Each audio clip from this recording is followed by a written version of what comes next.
नमस्कार।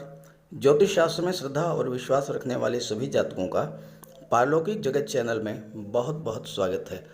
आज के इस वीडियो में हम बात करेंगे वृषभ राशि के जातकों के लिए नवंबर 2022 का महीना किन किन खुशियों की सौगात लेकर आ रहा है, क्या रहेगी ग्रहों की स्थिति और हम क्या कर सकते हैं ग्रहों को अपने अनुकूल करने के लिए, कैसी रहेगी धनागम और धन के बचत की स्थिति, संतान, शिक्षा, प्रतियोगिता, भूमि, भवन, वाहन और भौतिक सुखों की दृष्टि से नवंबर 2022 का महीना कैसा रहेगा, रोग, ऋण, शत्रु, लव रिलेशंस, दाम्पत्य सुख, धर्म, अध्यात्म, भाग्य, पुरुषार्थ पर भी बात करेंगे इस वीडियो में। साथ ही साथ आपके जॉब, कैरियर और विदेश के बारे में भी चर्चा करेंगे। ये वीडियो मैं 3 पार्ट में बना रहा हूँ। पहले पार्ट में मैं आपको बताऊंगा कि पिछले माह अक्टूबर में आपके जीवन में क्या क्या परेशानियाँ आईं, किन किन समस्याओं से आपको जूझना पड़ा और इसकी वजह क्या थी, ताकि आप ग्रहों के शुभ और अशुभ प्रभाव को समझ सकें, ग्रहों के गोचर को अपने जीवन के साथ जोड़ सकें, सामंजस्य बिठा सकें और उपायों द्वारा भविष्य में आने वाले कष्टों से बच सकें। सेकंड पार्ट में मैं आपको नवंबर माह में ग्रह गोचर के आधार पर इसके फल का विश्लेषण करूंगा और तीसरे पार्ट में ये भी बताऊंगा कि नवंबर 2022 में आपको किन क्षेत्रों में समस्याएं आ सकती हैं, क्या क्या सावधानियां आपको बरतनी हैं और अंत में मैं ग्रहों के उपायों पर भी चर्चा करूंगा। ये विश्लेषण आपकी चंद्र राशि के आधार पर किया जा रहा है। चलिए वीडियो शुरू करते हैं। तो ये है वृषभ राशि के जातकों की नवंबर 2022 की कुंडली। देखिए, एक होती है जन्म कुंडली। आपके जन्म के समय ग्रहों की जो स्थिति होती है उसके आधार पर जो कुंडली तैयार की जाती है वो जन्म कुंडली होती है। जन्म कुंडली में आपका प्रारब्ध लिखा होता है, आपके जीवन में कौन कौन सी घटनाएं कब कब घटित होंगी इसका विचार जन्म कुंडली से किया जाता है। दूसरी होती है गोचर कुंडली। वर्तमान में ग्रहों की स्थिति के आधार पर जो भविष्य फल किया जाता है वो गोचर कुंडली से किया जाता है। तो आपके सामने वृषभ राशि के जातकों की नवंबर 2022 की गोचर कुंडली है। नवंबर 2022 का महीना वृषभ राशि के जातकों के लिए कई मायनों में विशेष परिवर्तन के योग लेकर आ रहा है, एक सकारात्मक परिवर्तन। लेकिन इसके लिए पहले ग्रह स्थितियों को समझें। नवंबर 2022 में 4 बड़े ग्रह राशि परिवर्तन कर रहे हैं। मंगल जो कि धन भाव में गोचर कर रहे हैं 13 नवंबर को राशि परिवर्तन करके आपके लग्न भाव में आ जाएंगे। सूर्य 16 नवंबर को छठे भाव से सप्तम भाव में आ जाएंगे। बुध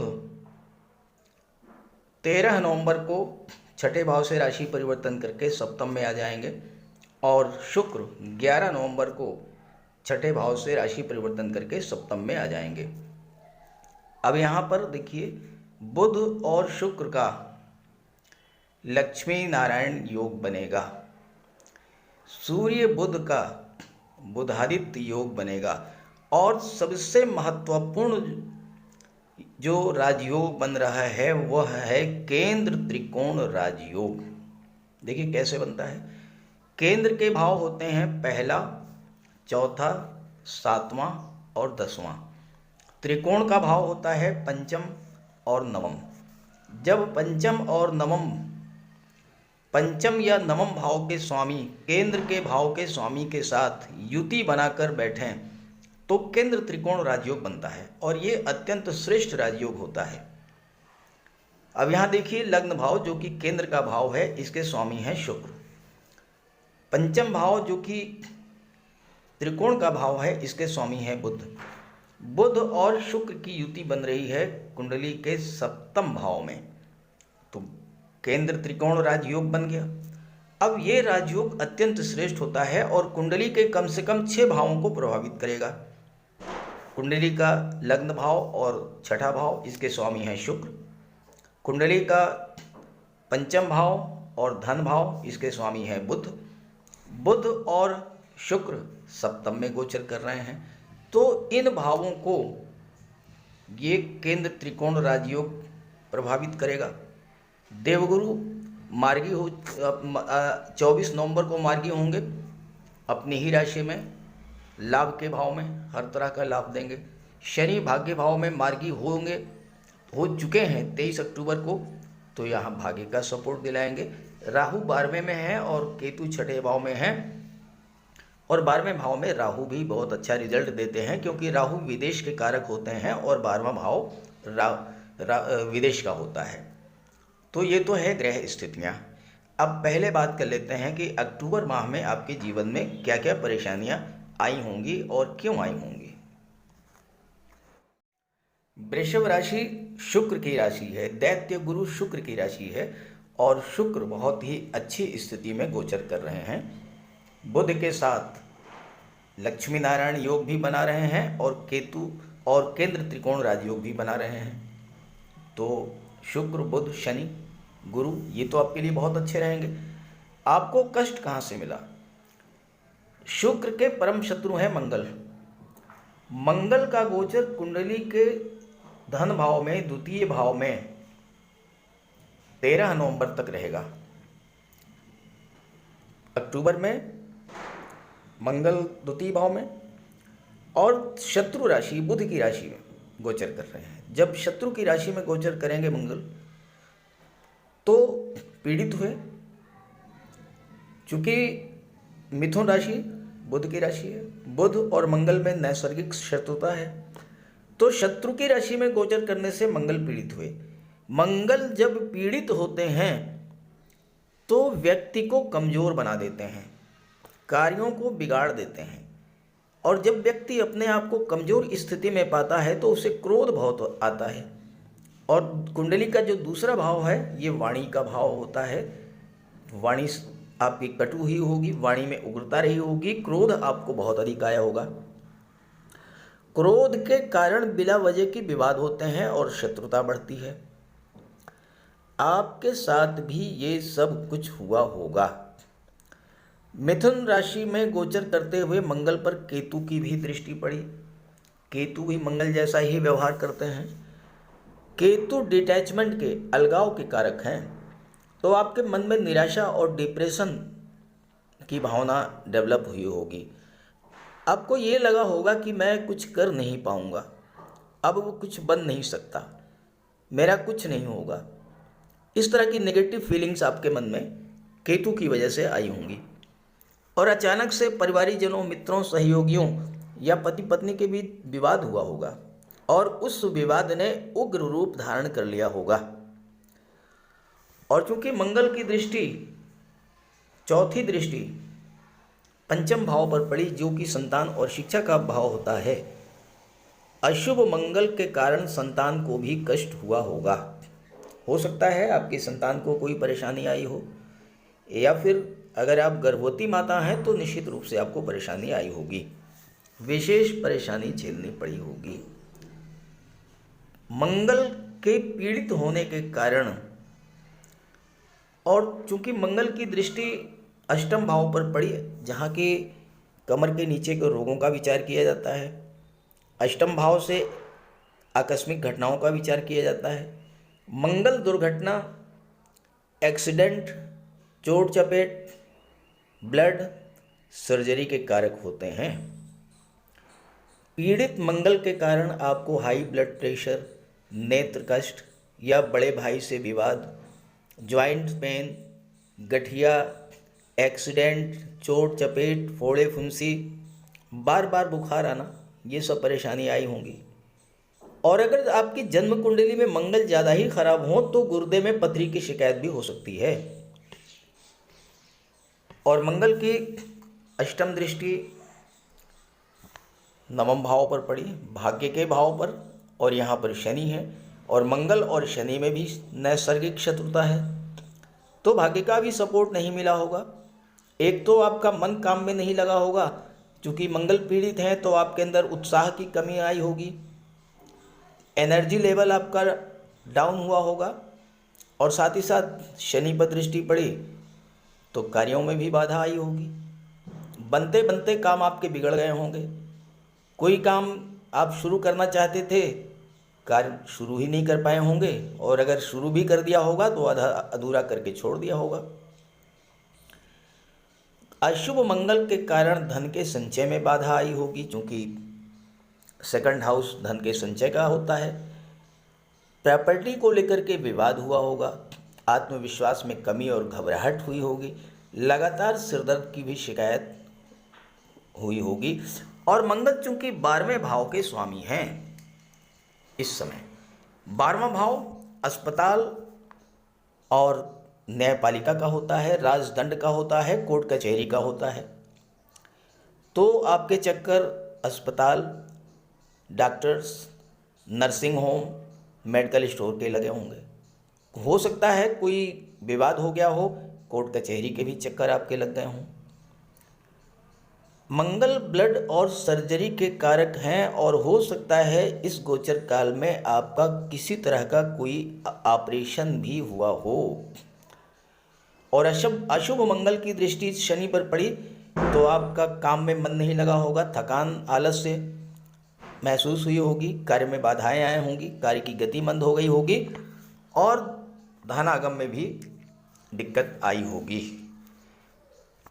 अब अगर ये सब परेशानियां आपके साथ आई हों तो ज़रूर कमेंट करके बताइएगा, ताकि ग्रहों के प्रभाव के बारे में आपके मित्रों को साथियों को जानकारी हो सके। हालांकि ऐसा सबके साथ नहीं हुआ होगा, लेकिन जिसके जीवन में मंगल की या शनि की महादशा या अंतर्दशा गतिमान होगी तो कुछ न कुछ परेशानी तो झेलनी पड़ी ही होगी। और अगर ऐसा हुआ हो तो ज़रूर कमेंट कीजिएगा। चलिए अब बात करते हैं नवंबर 2022 में आपके जीवन में क्या क्या सकारात्मक परिवर्तन आएंगे। किसी भी जातक की कुंडली में लग्न के स्वामी का सर्वाधिक महत्व होता है। लग्न के स्वामी से ही ये पता चलता है कि आपका स्वभाव कैसा होगा, आपका स्वास्थ्य कैसा होगा, आपकी वाणी कैसी होगी, आप जीवन में किन क्षेत्रों में विशेष सफलता अर्जित करेंगे, ये तय होता है लग्न के स्वामी से। अब आपके लग्न के स्वामी हैं दैत्य गुरु शुक्र। जितने भी वृषभ राशि के जातक हैं जो मेरी बात को सुन रहे हैं, उन्हें मैं ये कहूँगा कि आपको तो हमेशा लगातार शुक्र का उपाय करते ही रहना चाहिए। माता लक्ष्मी की उपासना तो आपको हमेशा करते रहना चाहिए। साथ ही साथ घर को साफ सुथरा रखना चाहिए। घर में से कबाड़ बिल्कुल भी नहीं रखें, कबाड़ को बिल्कुल से निकाल दें। शुक्रवार को श्वेत रंग के पदार्थों का सेवन करें। दूध, दही, सफ़ेद रंग की मिठाई, सफ़ेद वस्त्र धारण करें और हो सके तो कन्याओं को भोजन भी कराएं, खीर और मिष्ठान। ये तो आपको नियमबद्ध तरीके से करना ही चाहिए अगर आप जीवन में विशेष उन्नति करना चाहते हैं। तो पहले बात करते हैं आपके लग्न के स्वामी दैत्य गुरु शुक्र के बारे में। देखिए 11 नवंबर तक शुक्र का गोचर कुंडली के छठे भाव में है। वी यानी वीनस शुक्र। छठा भाव क्या है? छठा भाव कर्ज का होता है। कर्ज एक ऐसा जाल है कि अगर व्यक्ति एक बार कर्ज के जाल में फंस जाए तो उससे निकलना बहुत मुश्किल होता है। हालांकि अगर आपने बैंक से लोन लिया है तो आप धीरे धीरे किस्तों में लोन अदा कर देंगे, लेकिन अगर आपने किसी प्राइवेट व्यक्ति या संस्था से या किसी महाजन से या किसी साहूकार से लोन लिया है तो बहुत मुश्किल होती है। लेकिन होता क्या है जीवन में कि कभी कभी अचानक से किसी बड़ी आवश्यकता के आ जाने पर तत्काल बैंक से लोन नहीं मिल पाता, तो फिर कर्ज आप साहूकार से लेते हैं। और फिर अगर आप एक बार कर्ज के दलदल में फंस गए तो निकलना बहुत मुश्किल होता है। यहाँ पर शुक्र आपकी मदद करेंगे। छठे भाव में गोचर कर रहे हैं और दृष्टि पड़ेगी 12वें भाव पर। 12वें भाव में शुक्र अति विशिष्ट कारक होते हैं और यहाँ पर राहु का गोचर है। राहु पर दृष्टि पड़ेगी शुक्र की। राहु क्या है? दैत्यों के सेनापति हैं। शुक्र क्या है? दैत्य गुरु हैं। बहुत ही मधुर संबंध है राहु और शुक्र में। तो 12वां भाव विदेश का होता है। अचानक से आपको विदेश से मोटा पैसा मिल जाएगा या विदेशी व्यापार आप करते हैं वहाँ से बहुत बड़ा लाभ होगा। और चूंकि यहाँ पर बुध का भी गोचर है और बुध और शुक्र का लक्ष्मी नारायण योग भी बन रहा है, तो ऐसे में व्यापार के क्षेत्र से आपको बहुत अच्छा पैसा मिलेगा 11 नवंबर तक, और आप कर्ज से मुक्त हो जाएंगे। जहाँ तक शत्रुता की बात है तो शुक्र का प्रभाव इतना व्यापक होता है कि कल तक जो आपके शत्रु थे वो आपके व्यवहार से, मीठी वाणी के कारण आपके मित्र हो जाएंगे, वो आपकी प्रशंसा करेंगे। और बलवान शुक्र आपको निरोग शरीर भी देंगे और रोग मुक्त भी कर देंगे। छठा भाव ननिहाल का होता है। आपके मामा, नाना, मौसी या देवते आपको सहयोग करेंगे, किसी भी परेशानी में आपकी हेल्प के लिए आगे आएंगे। और ख़ास करके उस स्थिति में जब आप कर्ज की स्थिति में फंसे हुए हैं, वहाँ से आपको हेल्प मिलेगी।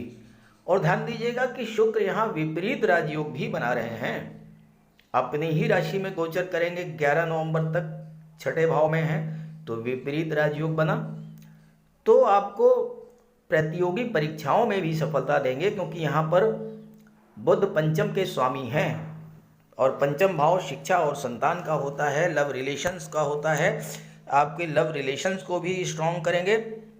छात्रों के लिए भी बुध का ये गोचर, और सूर्य भी यहाँ पर है 16 नवंबर तक, तो सूर्य और बुध का बुधादित्य राजयोग बनेगा, तो प्रतियोगी परीक्षाओं में सफलता मिलेगी।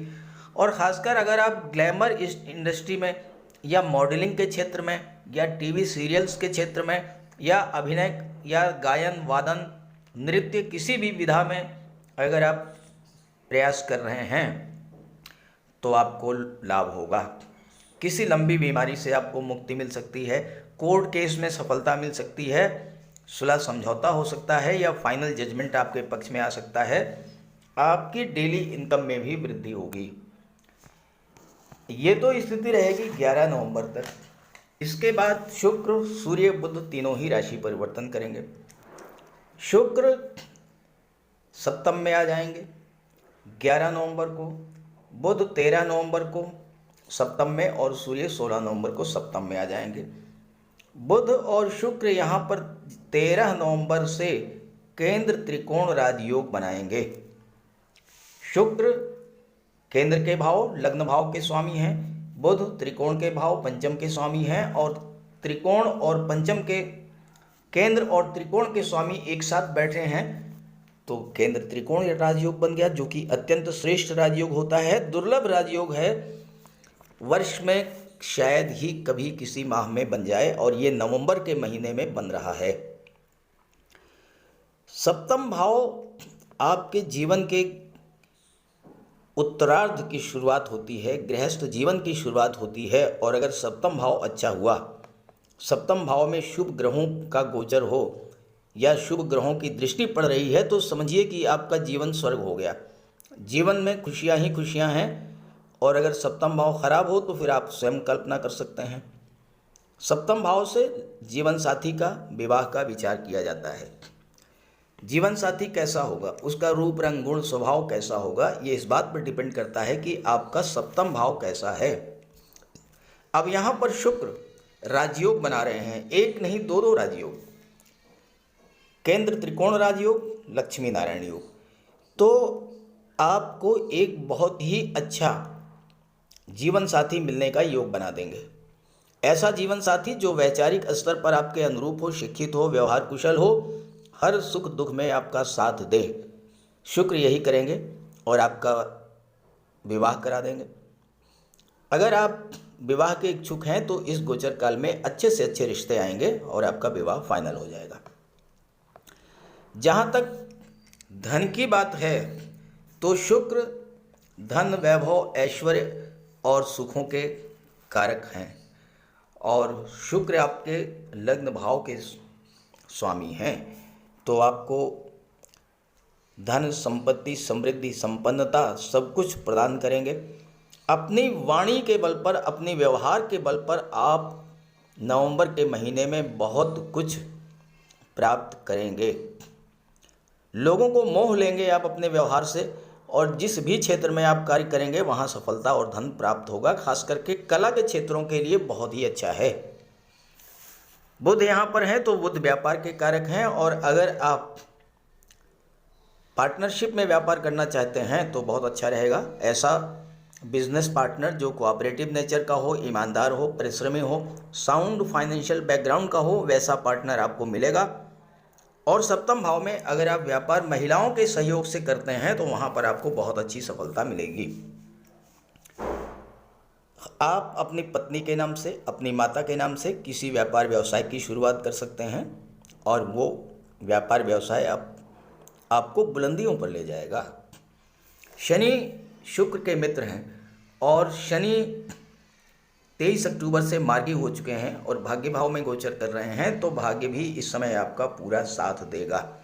जो भी काम आप शुरू करेंगे उस कार्य में आपको सफलता मिलेगी। और चूंकि बुध धन भाव के स्वामी हैं तो इस समय धन का संचय भी होगा।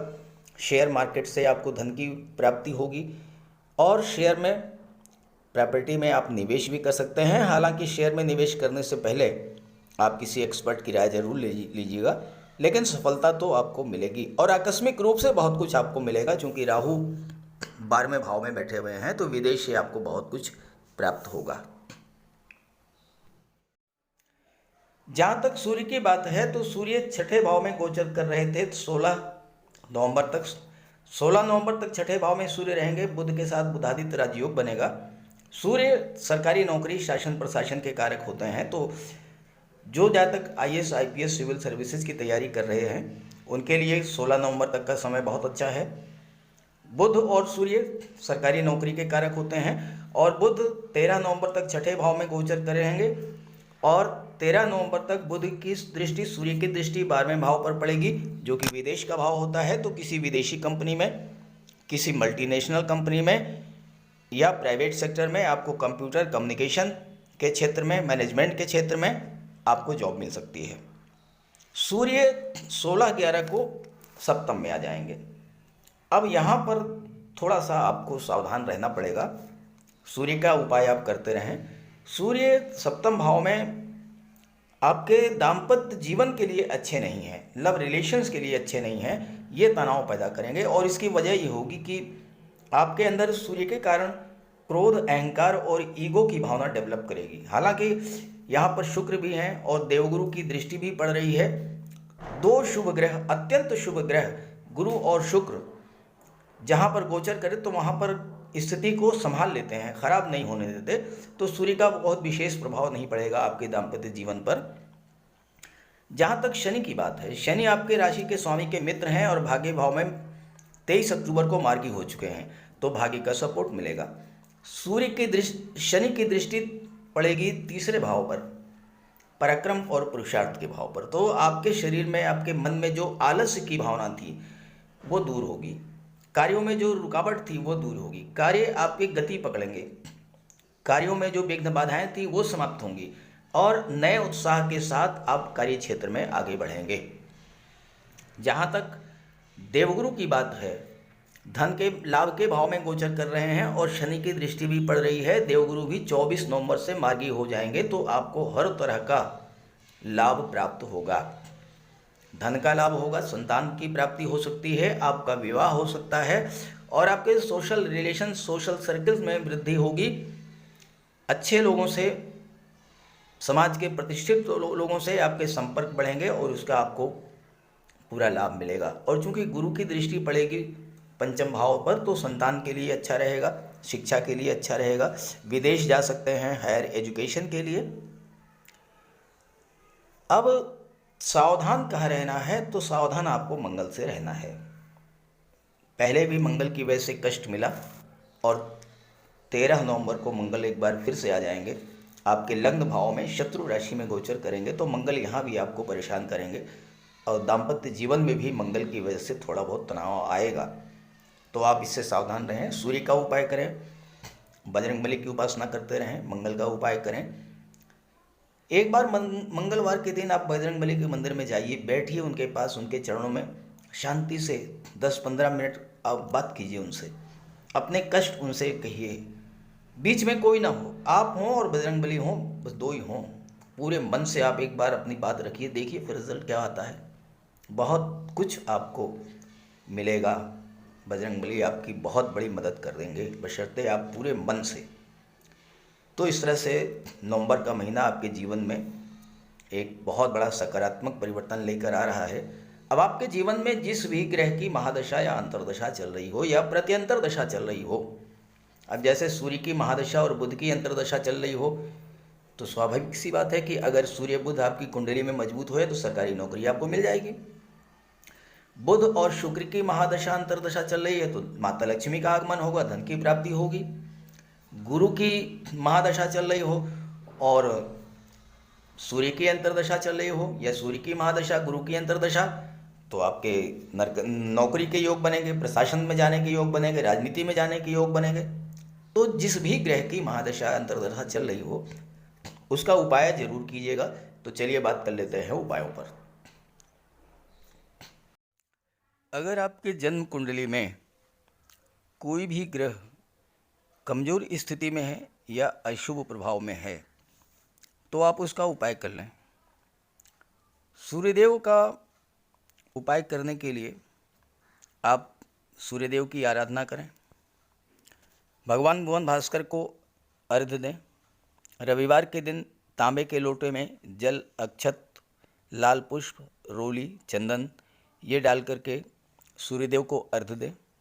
गायत्री मंत्र का पाठ करें, आदित्य हृदय स्तोत्र का पाठ करें और अपने पिता की सेवा करें, उनका आशीर्वाद प्राप्त करें।